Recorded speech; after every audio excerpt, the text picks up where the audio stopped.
Hey guys, this is Dori, and I'm Mena. We travel with our lovely dog Fiona to help you discover the most beautiful spots and to share with you what it's like to live as a nomad. So subscribe and welcome to our channel.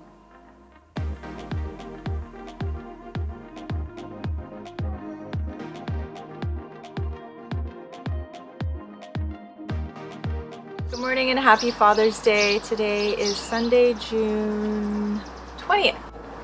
And we wanted to do a little video just to give you an update on our progress so far. So I just want to reassure everyone that I'm okay. I didn't have a cut, I didn't have any broken bones, I just have some major bruising on my hand, and that was as a result of a table saw kickback that we had seen videos about on YouTube, but unfortunately we are not immune from those mistakes. Yeah, it's not the first one we had. I think we had 3 so far since this build. Kickbacks? Yeah. Yesterday was the worst one. Yesterday was bad, but the other kickbacks we had were minor ones, and they were with the circular saw, so it was totally manageable and no one got hurt. And kickbacks, from my understanding, is like you trace your line. So you try to follow that line and you deviate and you do a correction. The correction needs to be done very gentle, very slowly. So if it's a little bit too aggressive, the blade gets jammed between the wood, right? And that's when you get the kickback. And I think that's what happened yesterday. Our biggest mistake, honestly, was being in front of the table saw. So his dad has experience with the table saw and he was standing behind. We had seen that in the videos and the safety precautions, and somehow in just the, you get rushed, you get, focused on the finish line, and you kind of take these things for granted. So we were both in front of the table saw, so we were in the line of fire if any kickback were to occur. So that was our biggest mistake. We were really not positioned properly with the table saw. But I mean, that being said, I'm not going to be using that machine anymore. I would happily use a circular saw because we didn't really have any problems with it, but I won't use a table saw again. That's pretty much guaranteed. I don't have enough experience, in my opinion, to be using it. So where are we up to now? So we pretty much started this build, I would say once we got the workshop, that's when we really got serious about the build. So we got it in December, and I would say our start date was around then. Just keep in mind though that we were only working the weekends, sometimes 3-day weekends, but nonetheless we were only working weekends. And we had done a little bit of work on the van prior to December. So we did the kill mat, Yeah, we also did we did the paint protective film. Yeah, we did the swivel seats. Yeah, that's right. But those are minor projects, and I still consider that it would have fallen into that time frame anyway, because we did miss some weekends due to the cold weather. It was -30, and we didn't think it was worth it because it would have taken so long to get to the workshop, to warm it up, and then to start working. Yeah. So I'm still happy with where we are with the build, considering our level of knowledge about this kind of work. So right now we're in the process of covering and veneering the cabinets, so the upper cabinets and the lower cabinets, and we just finished the walls. We have to tile the ceiling, and then we're going to be building the IKEA and Costco furniture, which we're excited about that because that means it's going to be nice. Exactly. And another major thing is that we're waiting for this. We're waiting for this automotive easy flex carpet so that we can finish the sliding door and this door over here that we messed up. But yeah, I'm happy with where we are. I wish we were a little further ahead because things are starting to open up, so it's kind of putting the fire under our butts to get things finished. Yeah, definitely. And where we're staying right now, we have only until September. So now we do have a deadline, and so it's gonna help pacing us for the workload that we still need to do to finish to get her ready for September. Yeah, so We had not intended on doing the plumbing in the van either, and we found someone that could potentially do it, so that's already progress. And we do have our last appointment for our electrical and solar setup, so that's going to be at the end of August. So we know that that's our deadline, that's our, you know, the point that we're working towards is the end of August, beginning of September. So hopefully we won't be delayed any more than we already have been. For sure, an injury does delay us even more because, you know, we only have 3 hands to work with instead of 4. Yeah, but I think all the major cut is done. I think. Yeah. I hope so. Yeah, I think the major cuts are done. We just kind of have to form the pieces that are going on the cabinets to the walls. That's the main thing. And we have our water tank. We have, you know, all the pre-wiring was done, thankfully, and it's looking really good. It's working out really well. We have the lights. You know, at this point, we're just waiting, for example, for the carpet, and we're waiting to progress so we can, you know, start going to those appointments that are going to finish off the build. Yeah, and I mean, for the bathroom, it's not a necessity right now. We're just gonna make it usable. Yeah. And we already have our composting toilet that we had in the casita, so we kept it. So we're gonna be using the same tank, and we're gonna make something just to shower, right? But it's not gonna be the end product. That will be a project for later on. I mean, if we end up being on time or ahead of schedule, then yeah, we could figure that out. But we haven't even started shopping for a shower pan.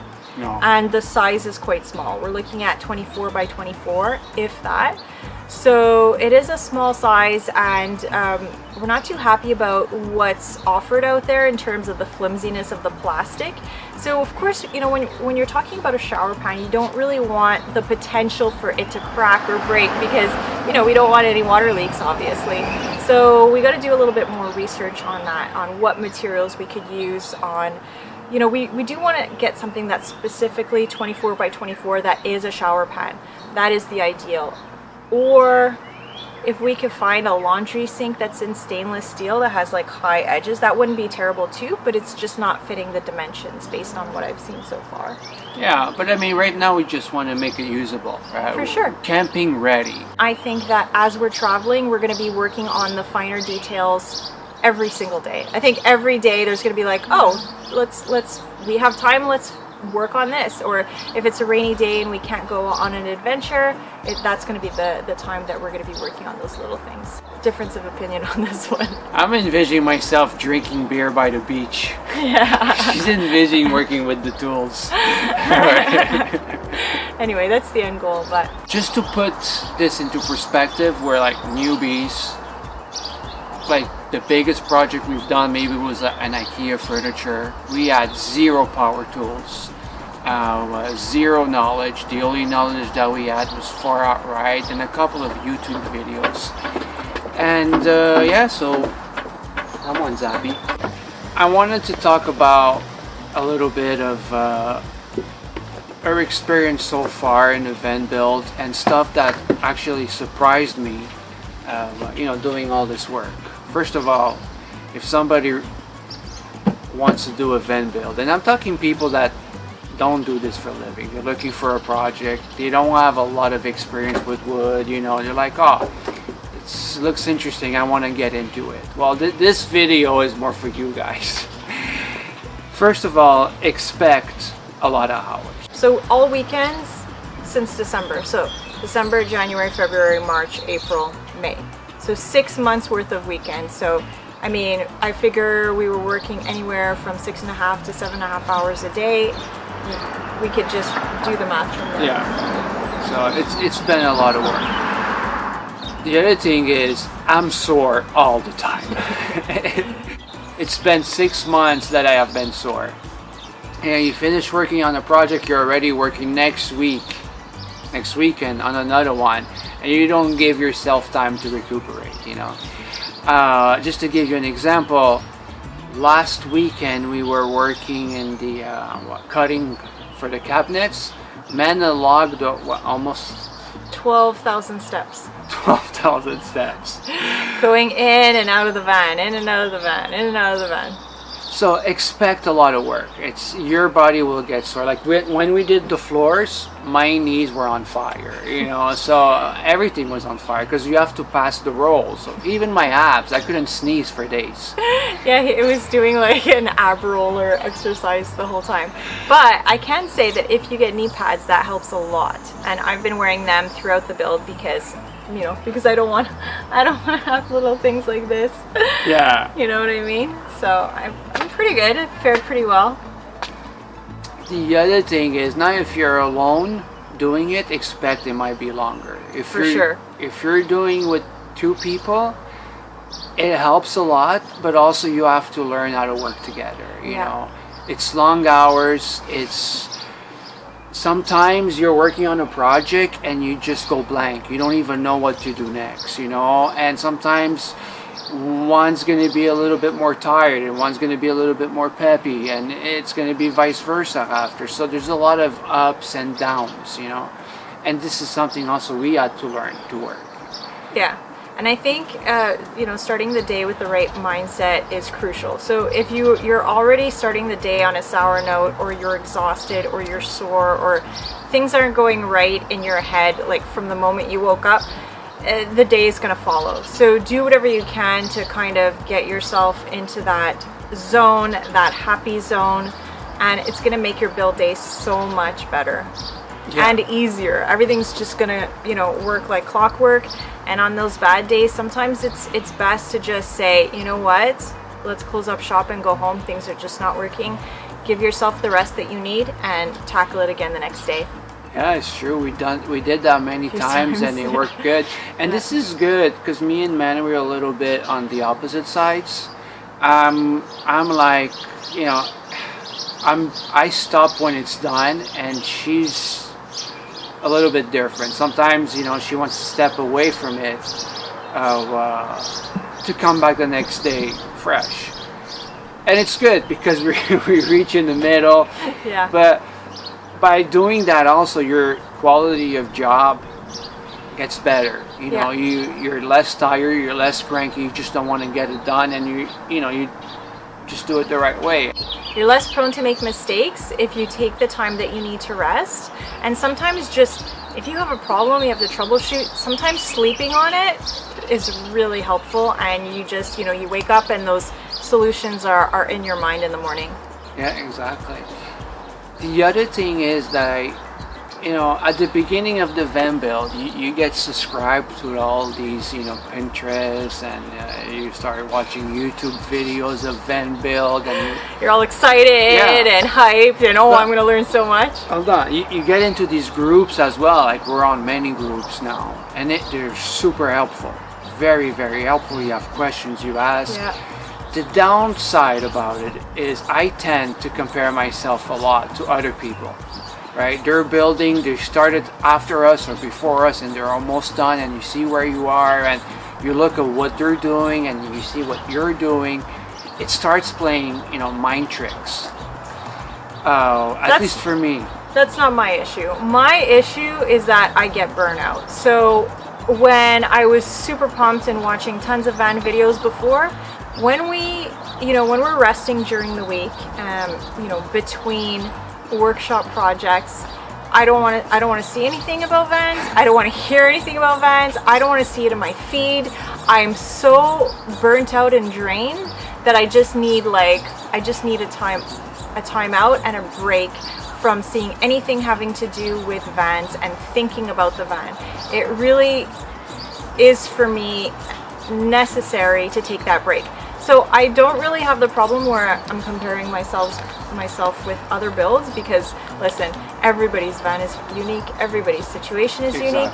For me, it's the burnout. I mean, that's what I've learned, right? That's what I've learned, and it's something that I didn't know it was in me. Mm-hmm. You know, you're like, oh man, he's already there, I wish I was there. Oh, he's already camping. Oh, you know, and then you get that little thing in back of your head, and you know, everybody's story is different. Yeah. Maybe he needs it faster than me, you know, I don't know. But again, and I keep saying this to Mena all the time, building this van, I mean, it's been fun. I've learned a lot. It's character building. It is. I believe that as a person I've changed. us, this was a COVID project. It was always in the back of our minds, okay, we want to do a van build. I do not regret it. Nope. We know everything about this van. Yeah, absolutely. That's the one benefit, is that you're gonna know how to fix issues that pop up along the road, because you're the one that built it with your own hands. I mean, with the exception of the solar electrical and the plumbing, you know, we're pretty much going to be set. But even those, we have a good enough understanding of them that if we need to get specialized work done, for example, on the electrical, we're going to understand what's going on. We're going to be able to explain what the issue is and have it fixed. Yeah. For the rest, we'll likely be able to fix it ourselves. Or even if we're stuck in a jam, we might be, you know, able to be creative and fix something temporary. Yeah.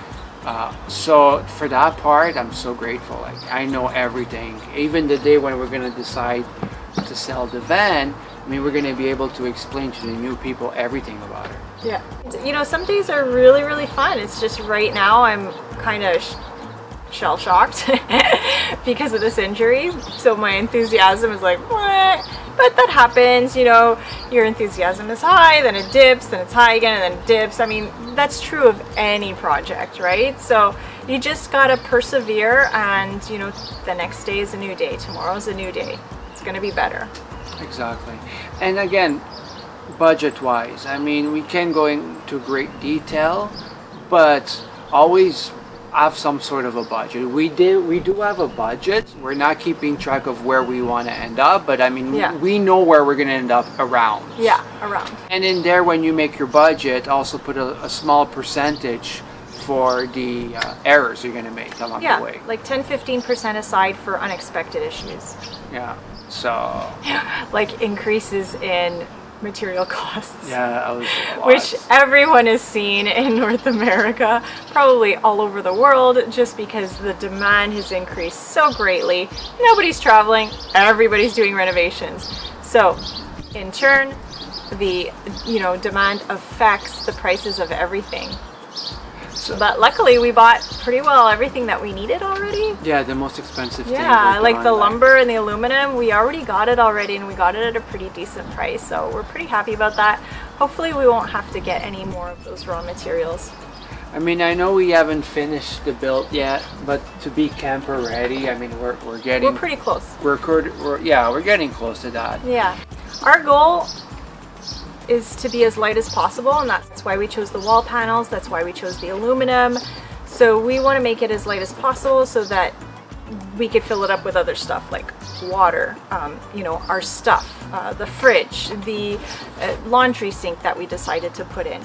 So we want to not put too much pressure on the suspension and on the van, not too much wear and tear, no more than necessary, and of course still be able to load it up with stuff that we need, like food and water. So we want to thank you for tuning in to this video. We wanted to tell you where we were, how we were feeling, how things are progressing, and also to just check in with you guys and let you know that I am A-okay. This is just a minor setback, and I figure it's going to heal within a week. No broken bones again, no broken skin, so life is beautiful. We were very lucky. If you have any questions, suggestions, anything, you just want to, you know, reach out and say hi. We love reading your comments, and we want to say a big thank you to our new Patreons, Maria, Susie, and Leslie. Thank you so much. It really is very humbling, and we're so, so grateful that you decided to support and be a part of our community. So that being said, we want to thank you for watching. Don't forget to like, subscribe, and turn on that notification bell. You have no idea how much it helps us and how much it helps our channel. See you in the next video.